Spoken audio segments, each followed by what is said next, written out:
Coach will open with a comment as always. Raise your hand, we'll get you the mic. How's everybody today? Good.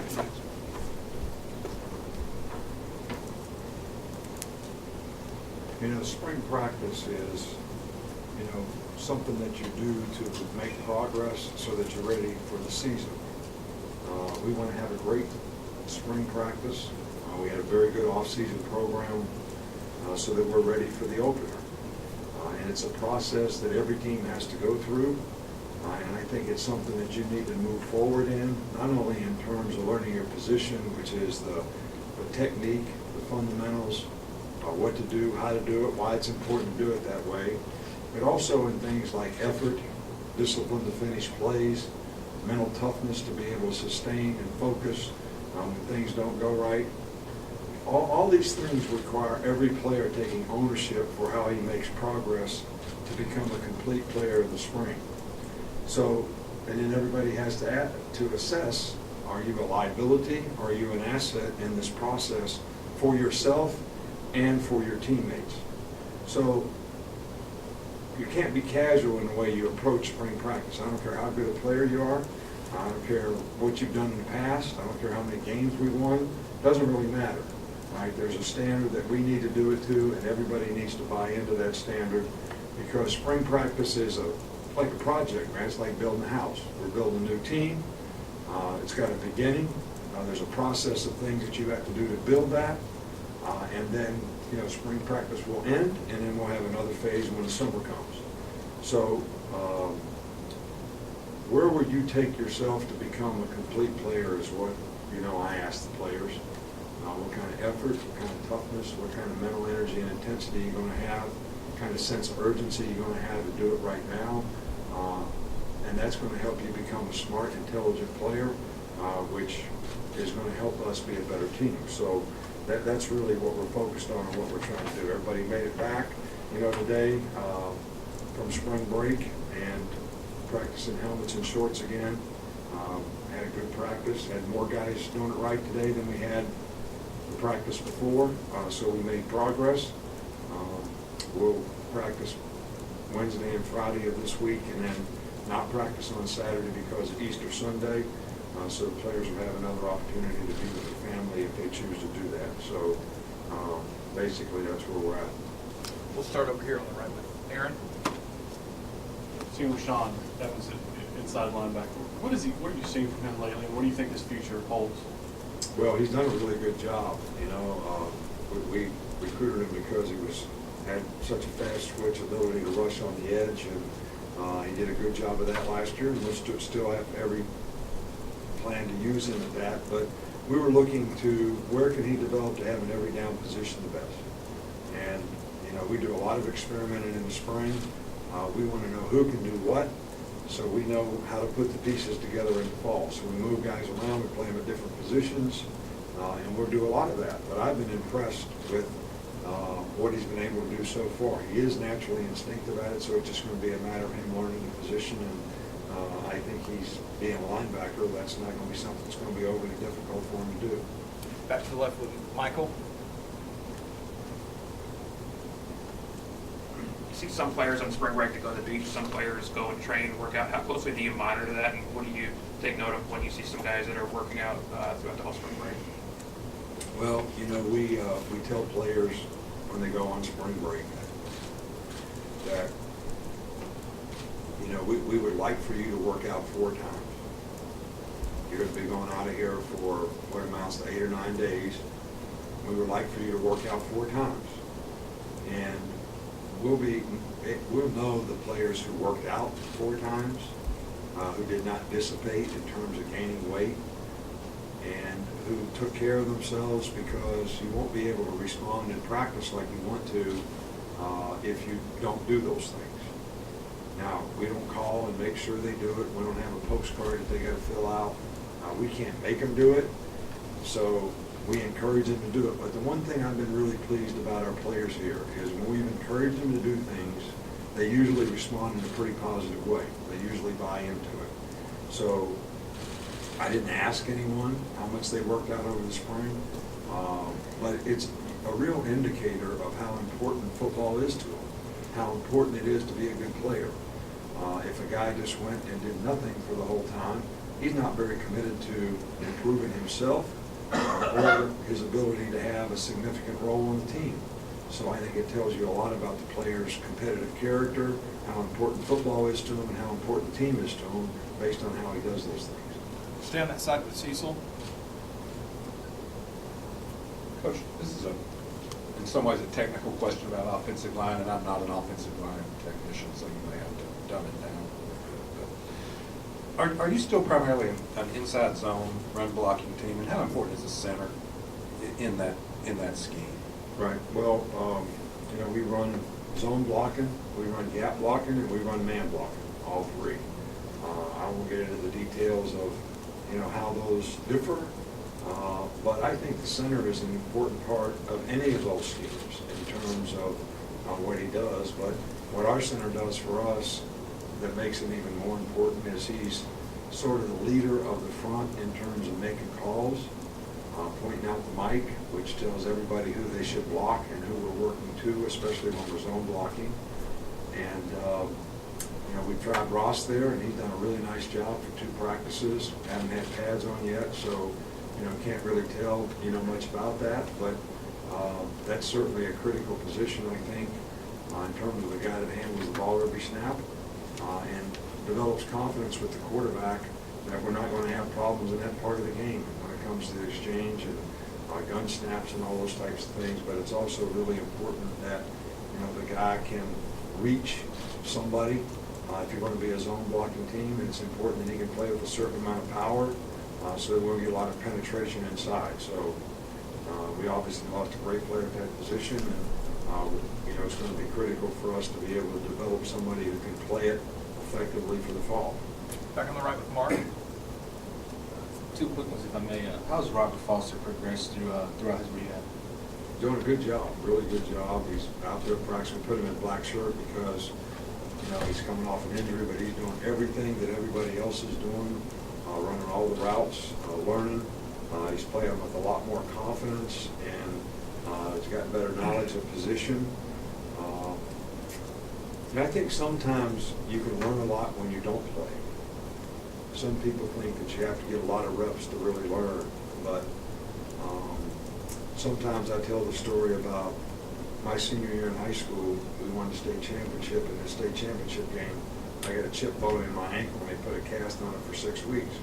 So we went right from football to basketball, so I had to sit and watch. We practiced in an army above the basket. I could never shoot very well. I was always a point guard, handled the ball, ran the fast break, did all that, but I couldn't shoot very well. And I used to sit up in top of the armory above the basket and see how big the basket was from looking above instead of below. So I developed a lot of confidence in my ability to shoot the ball by watching the ball get shot and seeing how big the basket was, because it always looked pretty small to me when I was down on the court. So I became a much better shooter in my time off by sort of observing that. And I think in Robert Foster's case, he learned a lot last year when he wasn't playing in terms of what he needed to do to play winning football at his position, and he's played with a lot more confidence in these 2 practices in terms of knowing what to do and how to do it. Second one, Reuben Foster is a guy who's got a lot of experience under his belt now. What's sort of the next step he needs to take in his development going to his senior year? Well, Reuben played very well for us last year. I don't think we have any players that are good players who can't make improvement. Michael Jordan and Seth Curry are probably 2 of the most dominant players in basketball, and every time you watch video about either one of these guys, all they talk about is what they got to do to get better. That's the expectation we have for any player on our team, regardless of what they've done in the past or how good they've been. We don't have anybody in the room that's as good as Seth Curry or Michael Jordan, so I think we got everybody that's got a lot of room to improve, and that's what we tell the players. And it's knowledge of position, it's consistency in performance, it's better tackling, it's better pass coverage, it's becoming a better blitzer. I mean, we can go on and on and on and on, and I think every player can improve. Reuben played a lot of good football for us last year, but I think he'll be the first one to tell you that there's things that he can improve on, and certainly we're going to focus on every one of those things this spring. Back to the left with Matt. Two quick questions for you, Nick. Just to follow up on Ross, what went into the decision to use him or experiment with him at center, and how important do you feel like it is to have somebody, if possible, with experience at that position? Well, I think that experience is always a valuable commodity for any player. But you look at certain type players in terms of what are their assets. Quickness, moving feet, balance and body control are really important aspects of being a good center. Playing with power is somewhere in there. So we have several guys on our team that we said, okay, we're going to look at these guys as centers. And we want to know if we have other people besides JC and some of the guys who have played center here that could play it in the fall, because that will give us the best opportunity to put our 5 best offensive linemen on the field, whether they're playing tackle, guard, or center. So, and we feel like Ross has those attributes as a player, so he was a natural to be able to take a look at that position. And with Damian Harris, what do you feel like his biggest strengths are running back, and where did you want to see him improve coming off of last year? Well, I think, some young players are not really ready to maybe take the responsibility of the role that some guys have an opportunity to take when they're freshmen. I think that the experience that Damian gained last year certainly helped his maturity in terms of what he needs to do to be a productive player, and how he needs to go to compete at this level. I think he learned a lot of those things last year, and in 2 days so far he's done a really nice job. So is Bo Scarborough, and those guys will compete. And obviously the freshmen that we're recruiting will be able to compete and add depth as well. So I think consistency in performance is the one thing, and I think that comes from confidence and knowledge. And I certainly see a more confident, knowledgeable guy in Damian this spring so far. 2 more quickly, Tom, and then Alex. Back here. I know at Pro Day you discussed Jay Coker and the NFL Combine, how they maybe wanted to address some things with the NFL about that entire process. So going off of that, I'm just curious, what steps do you take when you want the NFL to address something? Do you contact them directly? Do you talk to former colleagues? I'm just curious what steps you take to express your concerns about anything really with the NFL in relation to you. Right. Well, I think that this is not a relationship just with college football or Jay Coker. I think this is something that affects college football, but it also affects the NFL.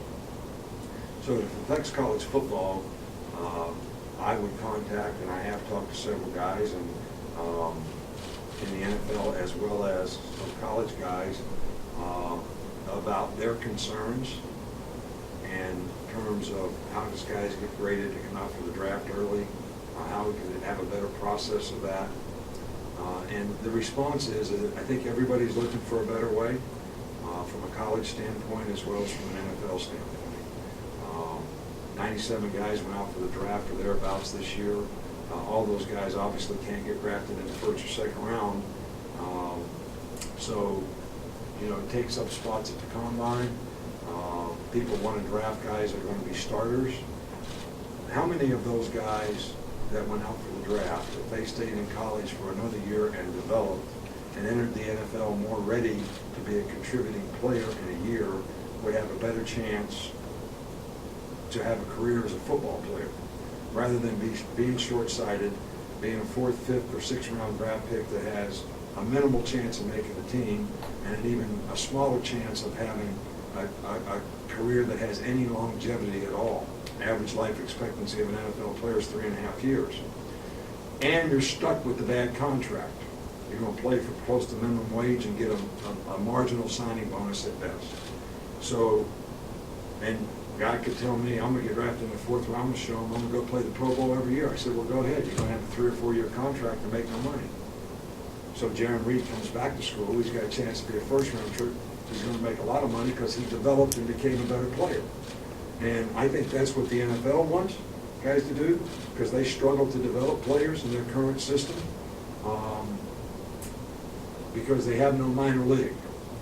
They have no place to send a player who doesn't make the team. So if you don't have a role on the team and you can't be a starter or play on special teams and be an adequate backup, you're not going to make the team. So where do you go from there? You have nothing. And there's a lot of guys that fall into that. And all these guys say, well, I want to do it for my family, and all that. You're doing better for your family if you stay in school and graduate from college and make more money next year. And look at the record of the number of guys that we've had that have second and third round grades that moved up and became first round picks since we've been here. And look at the position and status of their career versus guys that came out. We haven't had many that came out that shouldn't have, but you can look all over the country and figure that one out. So that's an issue for everyone. The NFL doesn't want it, and it affects the quality of college football, but more importantly, it affects the young man and his future in terms of developing a career off the field and giving them the best chance to have a career on the field. Last one, really quick. Kind of off that, same thing. How important was it for this team, this offense, for O.J. Howard to come back? And where have you already seen some benefits in just a couple of practices in the spring? Well, I think O.J. is, an outstanding player. I think there's things that he knows that he can improve on as a player. And I think that there's things that we can improve on to utilize him better on a more consistent basis, which we certainly plan on doing. And he's been very productive in the 2 practices that we have, and I think it's going to work out great for him, and I think it'll work out great for us that he made the decision that he made. So we're excited about it, and we're looking forward to him being someone who is very productive for us next year. Thanks, Coach. Okay, thank you.